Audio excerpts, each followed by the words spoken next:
Vishnupadaya Krishna Pristaya Bhutale Srimati Bhakti Vedanta Swami Iti Namane Namaste Saraswati Devi Gauravani Pracharine Nirvisesha Shunyavadi Paschatya Deshatayane Om Namo Bhagavate Vasudevaya Om Namo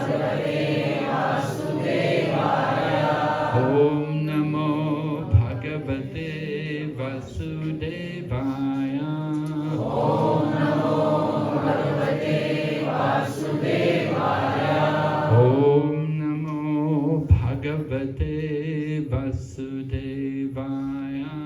Om Namo Bhagavate Vasudevaya.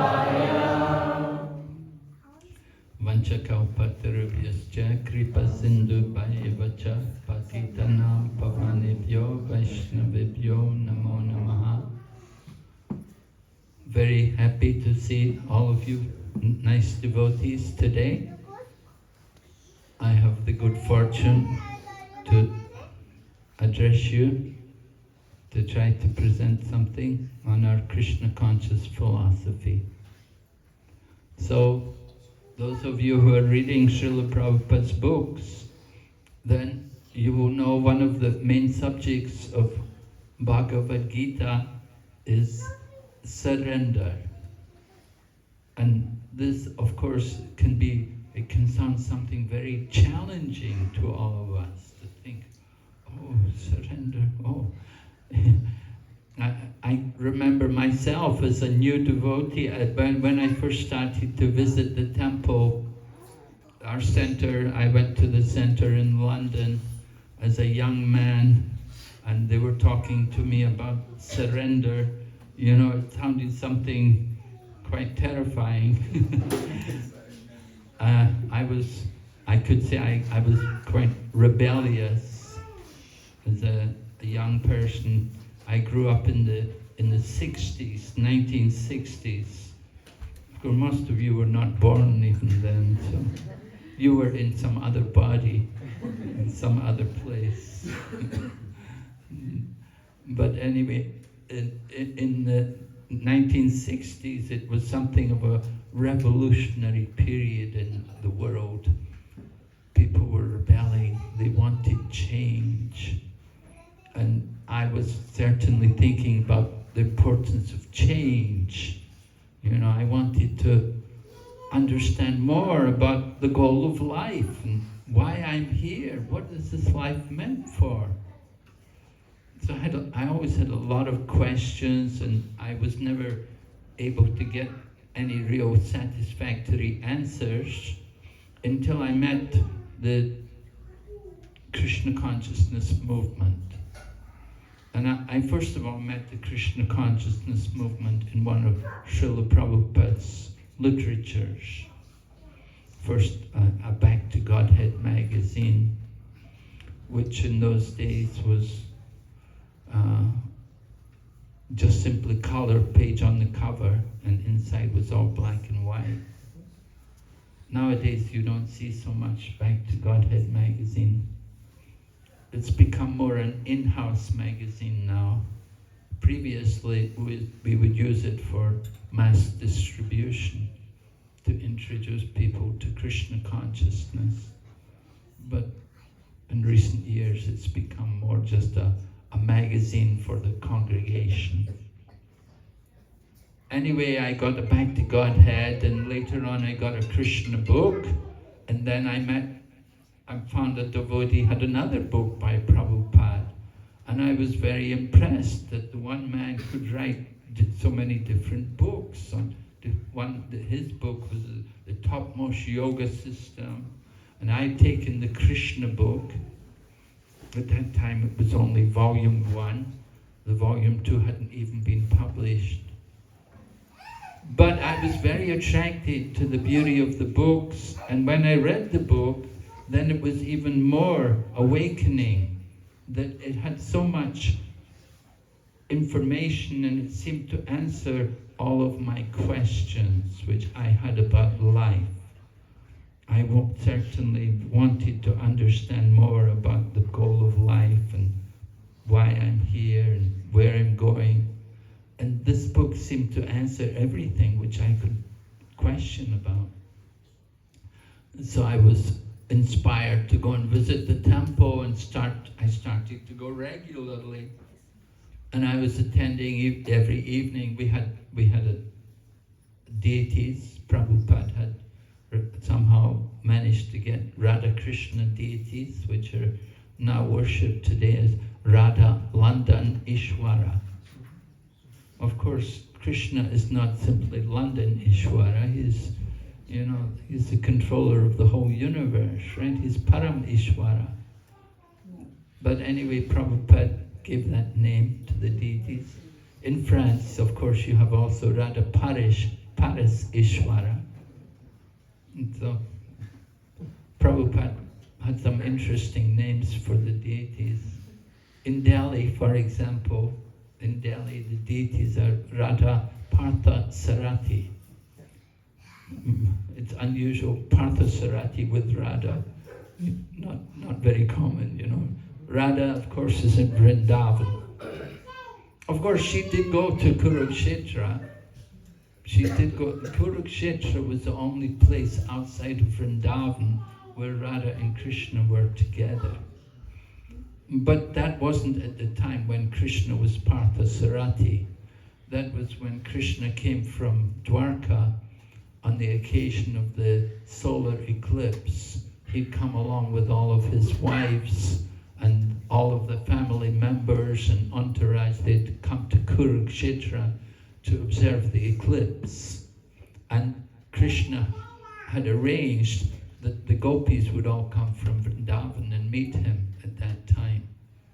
He'd sent a letter, he had someone go there to Vrindavan and request the gopis that you should all come to Kurukshetra and we will meet there.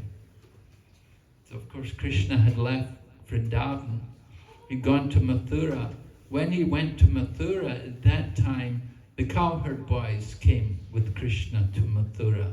They came to attend the wrestling match in Mathura. You know, Kamsa had arranged for the wrestling match to take place. And Lord Krishna, at that time, he'd come with the cowherd boys, the gopas. The cowherd girls were staying back. You know, ladies stay back, take care of the cows and the children and so on.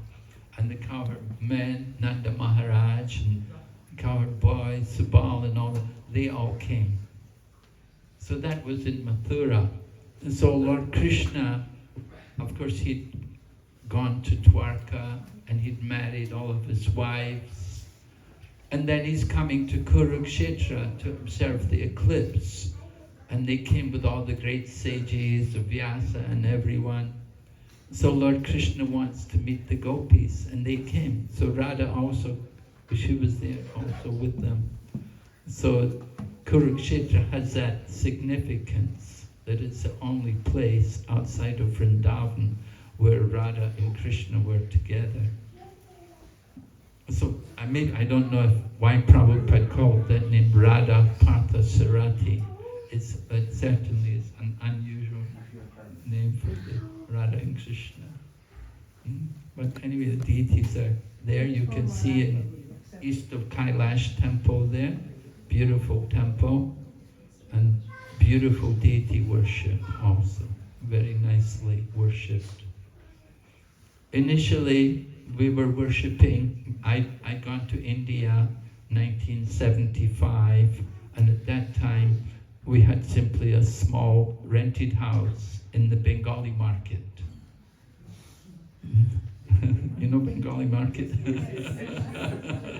People from Delhi may know Bengali market. Bhimsen sweet shop is there.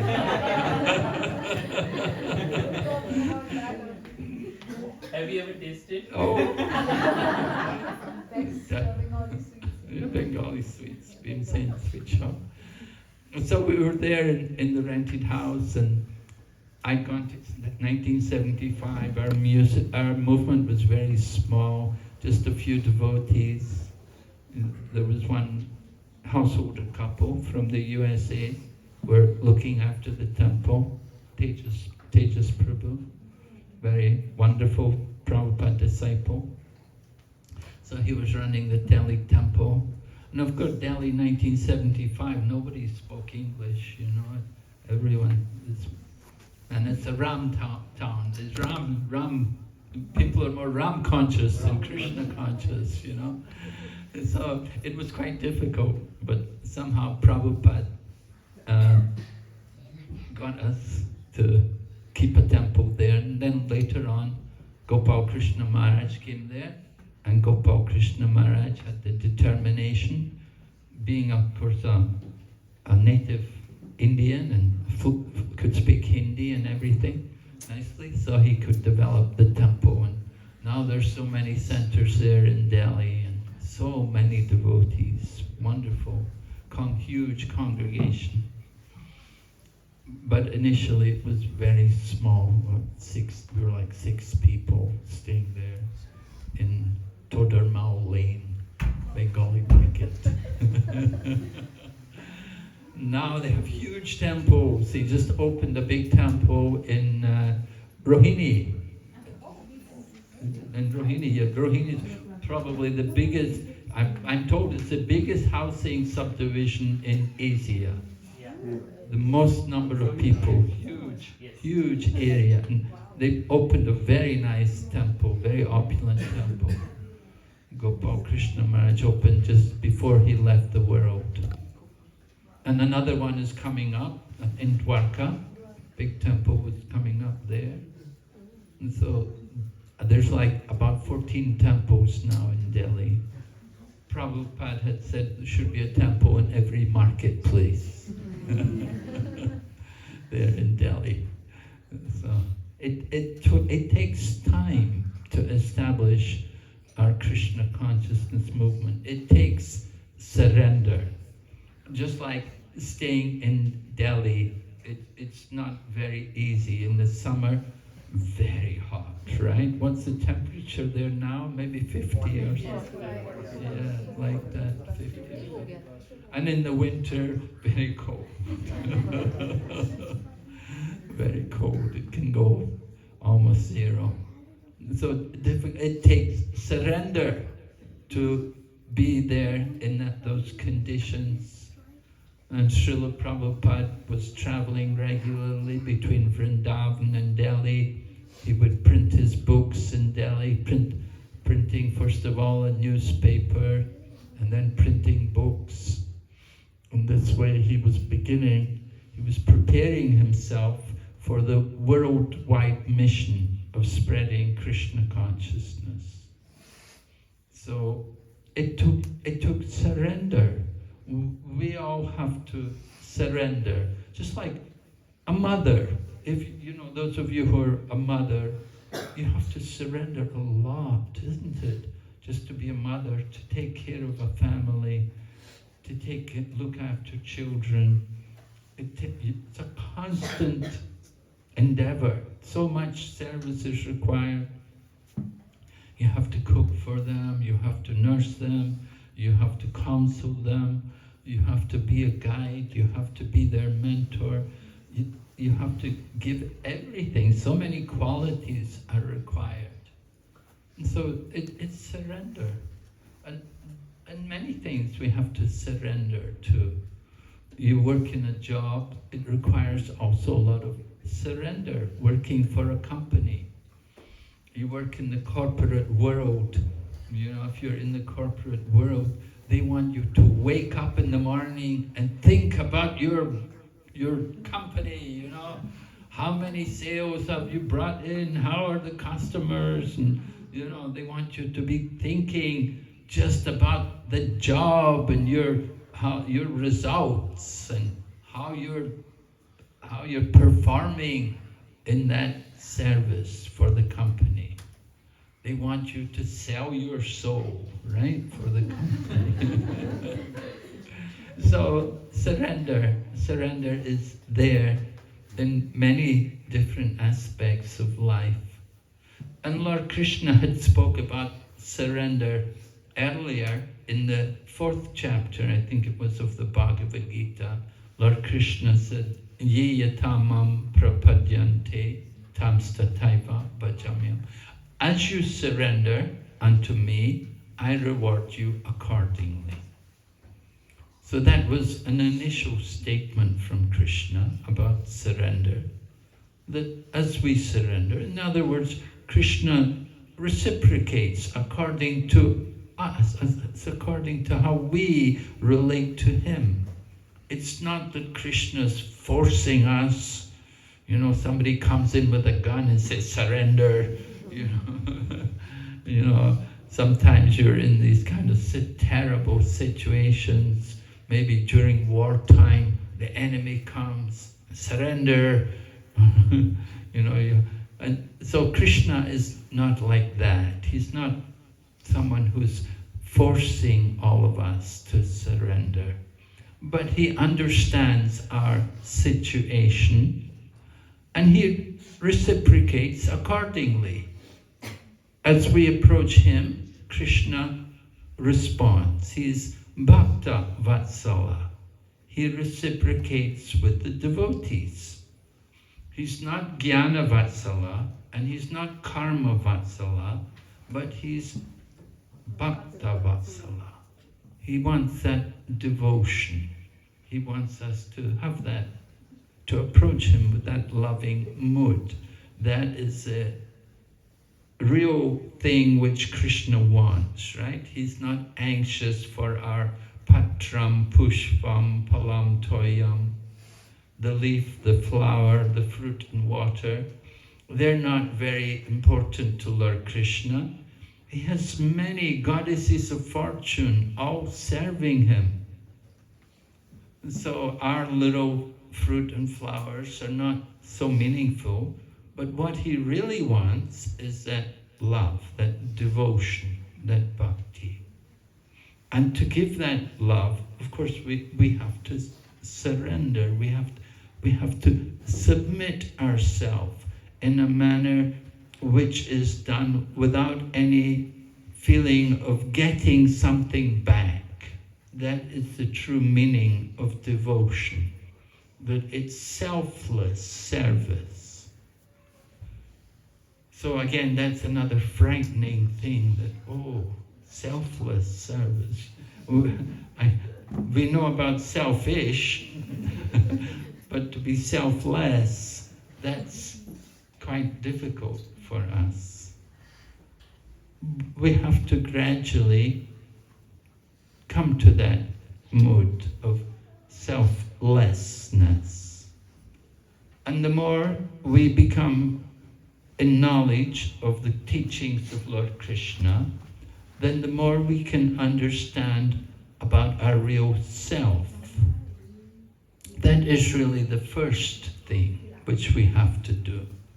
We have to understand and fully embrace the principle that I'm not the body, that I am a soul living in the body. So this is, of course, this is the initial teaching in the Bhagavad Gita. Lord Krishna is speaking the difference between the body and the soul. Lord Krishna is explaining that the body is just like the dress. And just as we change the dress, we change also the body. It's a vehicle. We see here in Holland so many vehicles, right? A lot of German vehicles, of course, and then a few others also. So people change the vehicles. Our bodies also change. Dehinosmin yata dehe komaram yovanam jara. Right? Komar, the young boy. Yovanam, youth, and jara, old age. We change the bodies. Lord Krishna says also, Vashamsi jirnani yata vihaya navani grinati naroparani tata sharirani jihaya jirnani anyani samyati navani dehi. Just as we change the dress, we change the body. We have to embrace this philosophy that I am a soul. Srila Prabhupada used to force us to come to the spiritual platform. And even with reporters, when they would come and question him, he would like to bring them to a higher consciousness. He would not just simply mechanically answer their questions and give them information. But he would use everything as an opportunity to present the Krishna conscious philosophy. Sometimes the reporters would say, "How old are you, Swamiji?" And he would say, "I am the same age as you." He would, and they would be shocked. And then Prabhupada would go on to explain that we are all souls living in the body. Our souls are eternal. Now, my body may be so much older than yours, but 50 years ago, I was in a young body, and you were in the old body. Right? We were in some other body. And so the situation changes, but we don't identify with the body. That makes surrender easier. The more we're detached from the body. We want to give up that identification with the body. We want to understand ourselves in a spiritual sense. And that brings about peace and harmony in the world. People will be happy and sad. Oh, it's such a relief to know I'm not the body.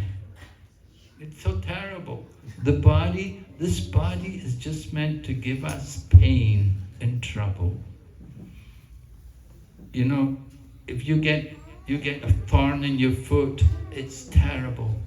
Or if someone sticks you in pulls your hair, you feel the pain. Someone bends your finger, it's very painful. A tooth can give you so much agony. So many parts of the body, they're just made to give you pain and trouble. Where to get the pleasure? We want happiness. We want pleasure. Where do we find the pleasure? You don't get pleasure simply from the body. We have to go deeper. We have to understand ourselves as a soul, as a spiritual being. So this is the idea of surrender, to understand first of all ourselves as a spiritual being, and then understand that we have also a relationship with the Supreme.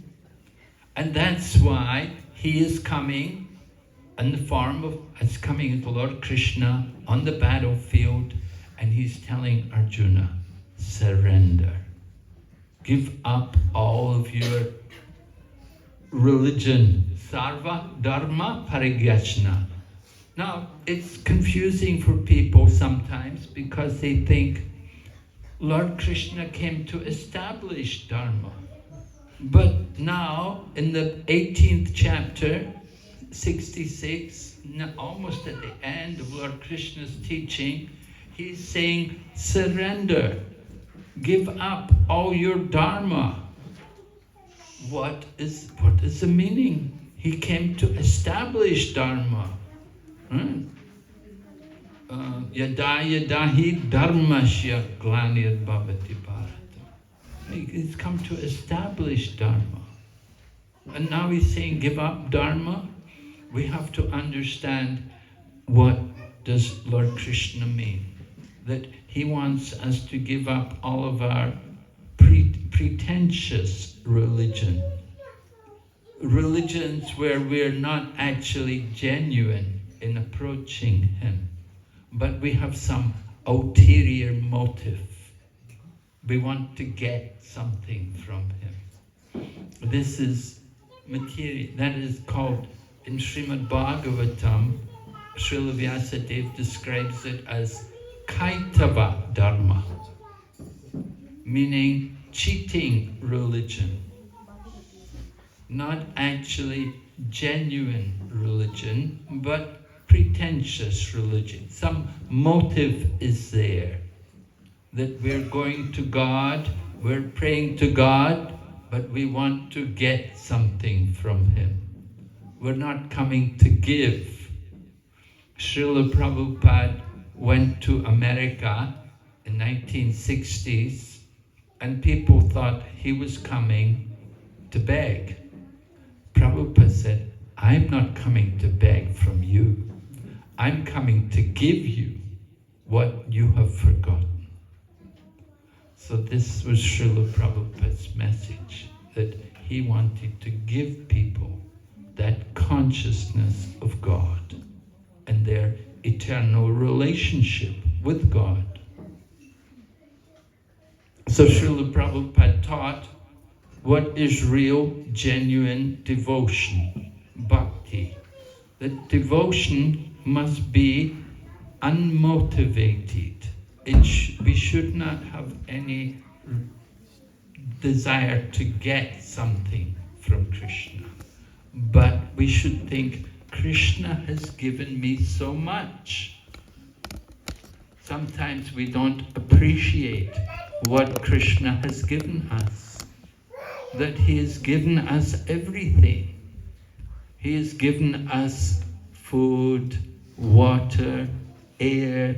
He's given us life. He's given us energy. He's given us intelligence. He's given us this body is a gift from Krishna. And he's given us this world also. We have to use it properly for the service of God. So that should be understood, that he is the master and we are the servants. We want to serve. The service industry is common in the world today, right? Service industry. There's not so much manufacturing going on. It's all service. So Krishna consciousness is the original service industry. Our business is to do service for mankind. Not only mankind, for all living entities. We want to serve all living entities because we're all parts and parcels of the Supreme Lord. Krishna consciousness is the highest welfare activity because it's beneficial to all living entities. People generally, they're concerned about mankind. Feed the hungry people, help the homeless, help the people. If there's some war or something, then refugees will be there. We want to help them and give shelter. But what about the other living entities? The animals. There are animal welfare group.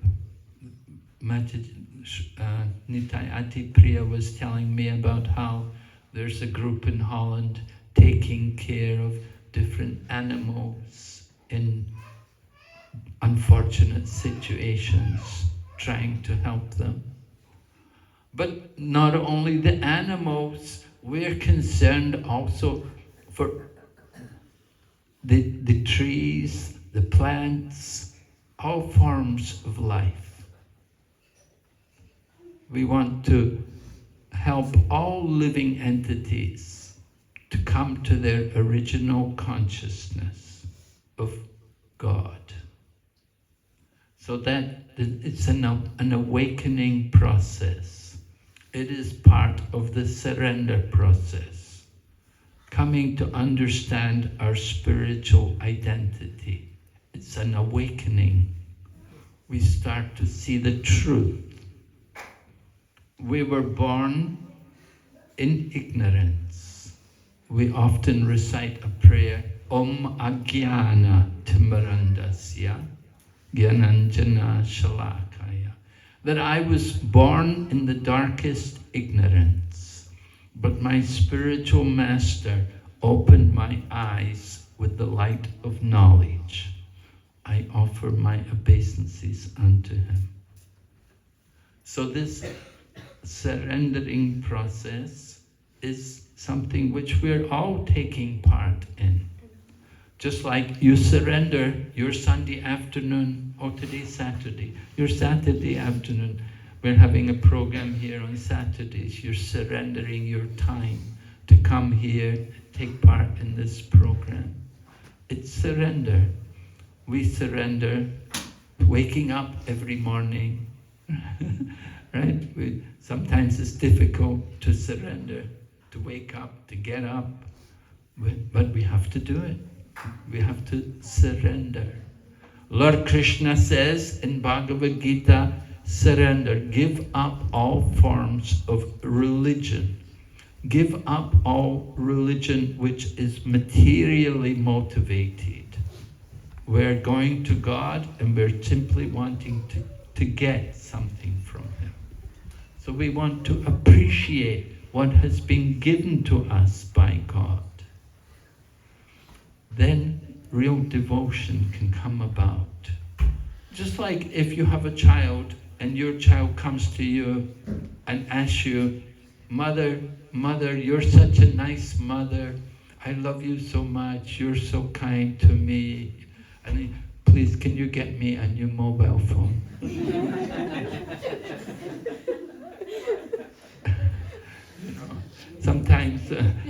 Sometimes our approach to God is a little bit like that, that we're praying to God, but we want to get something from Him. So God hears the prayers, He hears these prayers, but some prayers are more pleasing to Him than others. If our prayer is always to ask Him for something, then you think, another something else on the list, But if we simply glorify the Lord, that is more pleasing to Him. And you can see beautiful prayers, just like we sing in our temples every morning, we sing the Govinda prayers.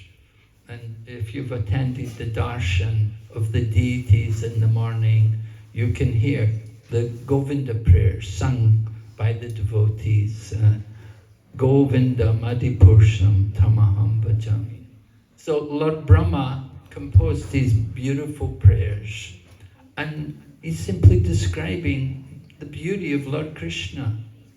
I worship Govinda, the primeval Lord, who's adapted playing on the flute with blooming eyes like lotus petals, whose head is bedecked with a peacock feather, whose figure of beauty is tinged with the hue of blue clouds, and whose unique loveliness is charming millions of cupids.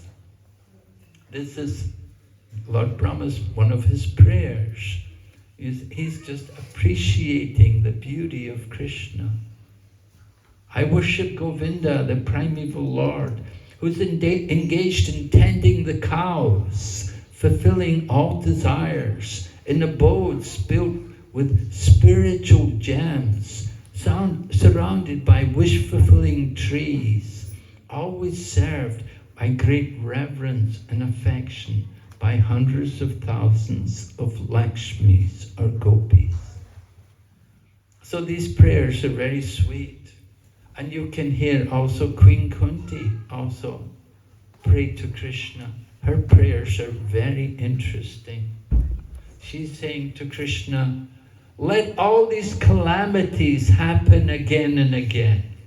Usually we pray to God, oh Krishna, help me, we have some terrible calamity and we pray to God, oh, please take care of this problem for me. But Queen Kunti says, let all the calamities happen again and again, because I will see you again and again. And by seeing you means I will no more see birth and death. So this is Queen Kunti's way of seeing problems, that she sees them as an opportunity to come closer to Krishna. And she also glorifies Krishna very nicely. Krishnaya Vasudevaya Devaki Nandanaya Cha Nanda Gopal Komaraya Govindaya Namo Namaha Namo Namo pankajam natraya, namo pankajam malane, namo pankajam netraya, samaste pankajam garaye. Queen Kunti is appreciating the beauty of Krishna, that he's the son of Nanda Maharaj, and he's living in Vrindavan, and he's the darling of all people of Vrindavan, and every day he's with the cows, and he's always dressed with a garland of lotus flowers, and he has eyes like the lotus flower. In his belly, his navel was marked like the depression of a lotus flower, and he has lotus feet also. His feet are engraved with lotus flowers. This is how to remember Krishna. Not that we just think of Krishna as our order supplier. You know, you go to give me this, give me that. Give me a wife, give me a house, give me a home by the sea. Om Jai Jagadish Hare.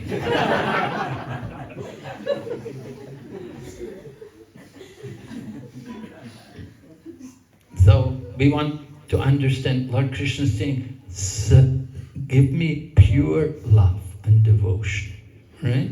Not love which is motivated. That is the idea of surrender.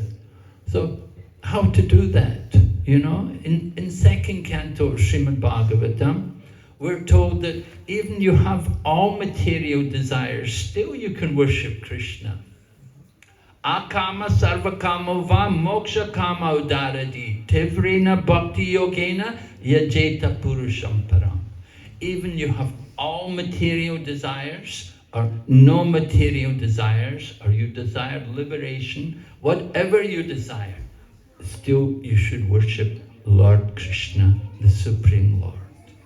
This is Lord Krishna. He's very open to everyone. Whatever your mood is, you want to request something from him, no problem. Krishna will hear you. But he's more pleased when there's pure love. Naturally, it's more pleasing to him. So Lord Krishna instructs Arjuna, and instructing not only Arjuna but all of us, that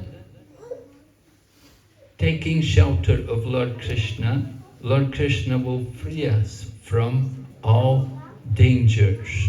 Do not fear. Material world, we are all fearful. We live in fear. Right? We have fear of the economy crumbling, fear of the price of petrol increasing, fear of COVID, fear of this and that, everything, so many problems, things to be fearful of. But Lord Krishna said, if we surrender to him, then we have nothing to fear. Because Lord Krishna promises he will protect us. But we have to remember our identity. Who are we? We are all souls, spiritual beings. We're not this body.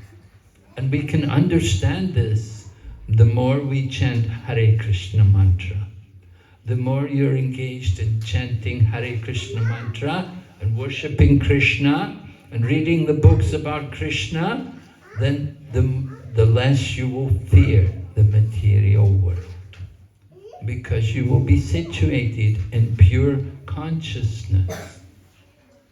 We just want to take care of our consciousness. Be conscious of Krishna. And how to do it is made very easy for us by chanting his holy name. That is Lord Chaitanya's gift to the world, that everyone can chant the Maha Mantra. The young children also can chant. Every day you should chant, you should have kirtan in your home.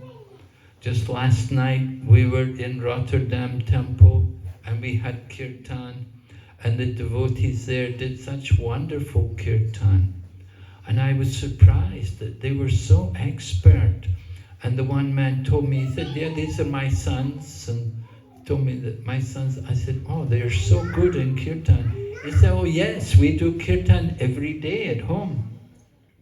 So in his home, he's doing kirtan every day. He said, when we do arti, we do kirtan. And the children were so expert, mridanga and kartals, and oh, wonderful, very good. So I see here also the Prabhu's two sons, they're also doing very nice kirtan. We encourage all of you, chant in your homes regularly. Make it a regular program to chant with the family. Bring the family together and do kirtan and chant the holy name. The family which chants together will stay together. So you want to encourage them in this chanting of the Hare Krishna mantra. They're so fortunate at an early age to come to Krishna consciousness. We're told in Srimad Bhagavatam, Prahlad Maharaj says, Komar acharet pragno dharmam bhagavatamiha. From the beginning of life, Komar.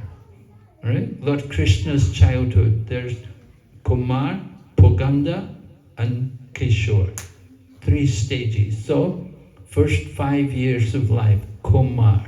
From the beginning of life, Kumar acharet pragno dharmam bhagavatamiha. They should learn this Bhagavad Dharma.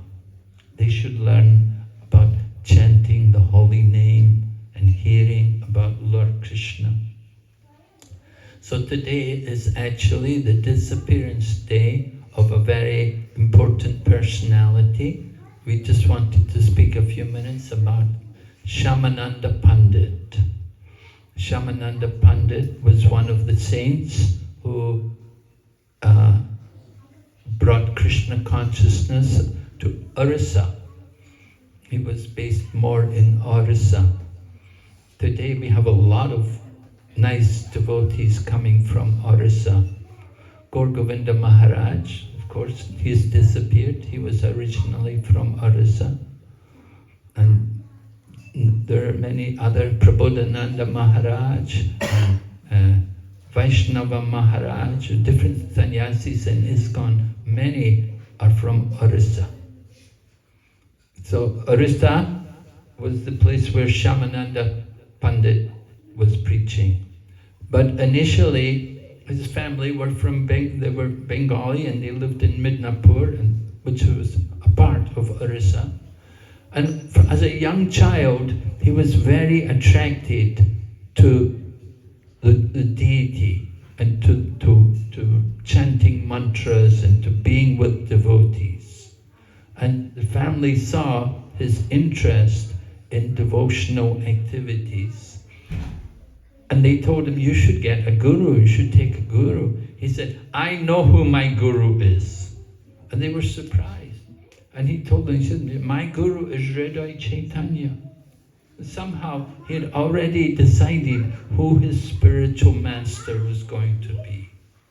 It's important. Everybody should have a guru. We said, Janame Janabe Sabi Pita Matapai. Krishna Guru Nahi Mili Bhaja Hariyai. Everyone has got a mother and father. Have a mother and father. Oh, everyone's got that. The birds, the insects, the bees, they all have their mother and father. Only the fortunate person has got Guru. And by the grace of Guru, you'll get Krishna. Krishna Guru Nahi Mili Bhaja Hariyai. So very important, everyone should have a spiritual teacher. And Guru is representative of Krishna, connects us to Krishna. So Shyamananda Pandit was a young boy. Actually his name was Dukhi as a young boy. Dukhi. The mother had had a miscarriage many times.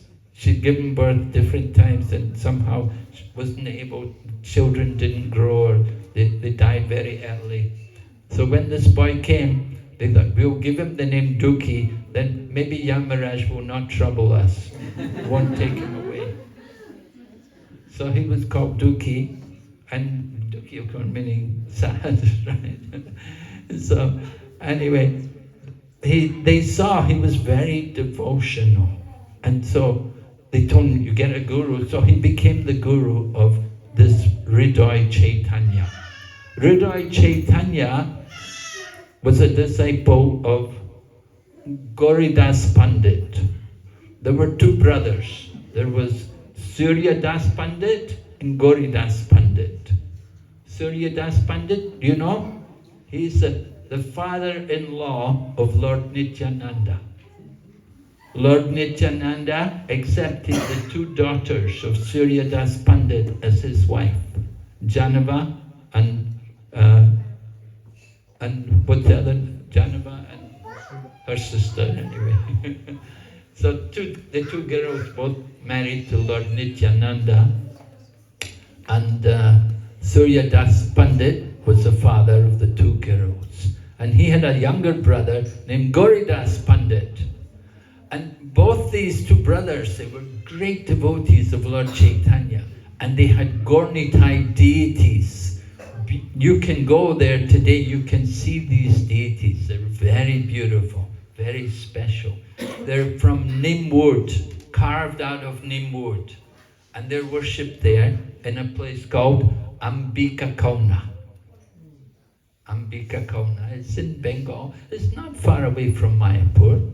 If you go to Mayapur, you can take a car for an hour or so and you get there. You can go by train. And it's a nice place to see. So Gauridas Pandit, he had a temple there where he worshipped these deities of Chaitanya. And these deities were almost exactly like Gaurnitai. They said Chaitanya Mahaprabhu and Nityananda had come there and they carved the deities from the likeness of Chaitanya and Nityananda. So what happened was Gauridas Pandit, his disciple was Hriday Chaitanya. Now Hriday Chaitanya, his name was initially Hridayananda. But what happened was, one day they were having kirtan, and the kirtan was so intense that the two deities came off the altar and began to dance in the kirtan. The two deities, there were two sets of Gaurnitai, the Chaitanya was there, and they didn't know which one was the deity and which one was the Chaitanya Nityananda. And so Gauridas Pandit was so upset that the deities came off the altar, he chased them with a stick. And then Gaurnitai, they hid themselves in his heart. So he got the name Hriday Chaitanya. One who Chaitanya is in his heart. So Shamananda, this boy Duki, he came to Hriday Chaitanya and he was with him, serving him in the temple. And Hriday Chaitanya saw this boy is very nice, he's very good, he's very obedient, he's very intelligent, he wants to learn. So he thought, I will send him to Gurukula. I will send him to Jiva Goswami, because Jiva Goswami was living in Vrindavan and he had opened a school there to teach the young boys. So he sent this boy Duki to go there to learn from Jiva Goswami. So there in the Gurukula of Jiva Goswami, he got the association of Narottam Das Thakur and Srinivas Acharya. They were intimate friends. They were the three most advanced students in the school. They were learning not sadhana bhakti, but they were raganuga bhakti. They were advanced devotees. So Duki was there, and he was given a service while he was there at the Gurukula. His service was to sweep the area where Radha and Krishna dance Rasa Leela. There's a kunja there, which is a very sacred spot where Radha and Krishna eternally performed Rasa Leela. So every day Duki would go there and sweep. And one day it happened, he found some ankle bell there. And he saw this ankle bell was very special. It was very effulgent. And when he touched it, just by a touch of the ankle bell, he could feel transformation of spiritual energy coming in his body. And he was amazed. Oh, it's so powerful. He understood this must belong to some divine being. So he took the ankle bell. For some time he wore it around his neck. Then he thought, I'd better keep it safe. And he buried it somewhere in the ground, where later he thought, I can always get it, I'll find it. So, what had happened, Radharani had been there, and the Krishna had been there, and all the gopis, and they were dancing Rasa Leela, and they had become so ecstatic that at one point, Radharani lost her ankle bell. And it was later that she remembered that, oh, my ankle bell.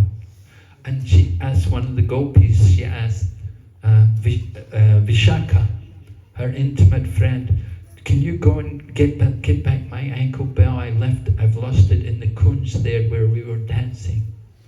So Vishaka went there and she found this boy Duka sweeping there. And she asked him, did you find any ankle bell there? So he could understand that, who is this lady, who is she? Yeah, where are you from? What's your name? Who are you? And she told him, she tried to tell him something. He said, okay, I'll go there. Let me go there and see if you're really, I want to check with your family. You say it was your sister who lost her ankle bells. I want to see her, take me there. And so, she was defeated. So she had to reveal her real identity, that she was actually a gopi, and the ankle bell belonged to Srimati Radharani. So he gave her back the ankle bell, and when he gave it to her, then she touched him on the forehead with the ankle bell, and she put a mark on his forehead, and at the same time his tilak became 2 lines, and in the middle there was this mark, and she said, I'm giving you the lotus feet of Radharani as marking on your tilak, that's your forehead. So in this way Shyamananda received the special tilak. And she said, I'm also changing your name. Your name will no longer be Duki, it will be Shyamananda. And so she gave him this name. And so Shyamananda went back and he told Jiva Goswami what had happened. And Jiva Goswami said, this is secret, don't tell anybody. But everybody found out that he's got a new name. And the word came to his guru. And the guru was very upset. Look, I gave him the name Duki Krishna. I'd initiated him as Duki Krishna. How can you change the name to Shyamananda? And Guru was upset. He was my disciple. Who are you to change his name? Who changed his name? And the Guru came there and there's a big argument. And Shyamananda saying, only by your mercy, Guru Dev, I've got this name. It's only by your mercy. And Guru said, I never give you any mercy to change your name. I never give you that. So then he said, if Radharani really gave you that name, then this marking will not rub off. And so when they tried to rub the marking off, they couldn't rub it off. So the Guru then understood that this name and this tilak had all been given by Radharani. So today is the day in which Shyamananda disappeared from this world. Later on, Shyamananda had gone. He'd been sent by Jiva Goswami, the 3 of them, Narottam Das Thakur, and Srinivas Acharya, and Shyamananda Pandit. The 3 had been given all the books of the Goswamis to bring back to Bengal, because Lord Chaitanya had disappeared from the world, and all the devotees were feeling the separation, and they needed to take shelter of the teachings of the Goswamis. So they had all the books. They brought all, there was no Zoom. There was no Zoom. There was no mobile phone. There was no astral TV or anything, you know. And so they had the books all written on palm leaves, and they had a big car, and they brought all the books, they were bringing them back. And the three devotees, Srinivas, Shamananda, and Narottam, they brought the books back. Of course, on the way, the books all got stolen. But anyway, they got them back after some time. And Shamananda went to Orissa, and he preached there all over Orissa. And he made many wonderful devotees. Most principal, his first disciple was Rasikananda. You can read about Rasikananda, and there's a nice book about him, about his pastimes. So Shamananda was the spiritual master. He was a very, very great personality. He disappeared from this world today. We're remembering him. Okay, so are there any questions? Yes?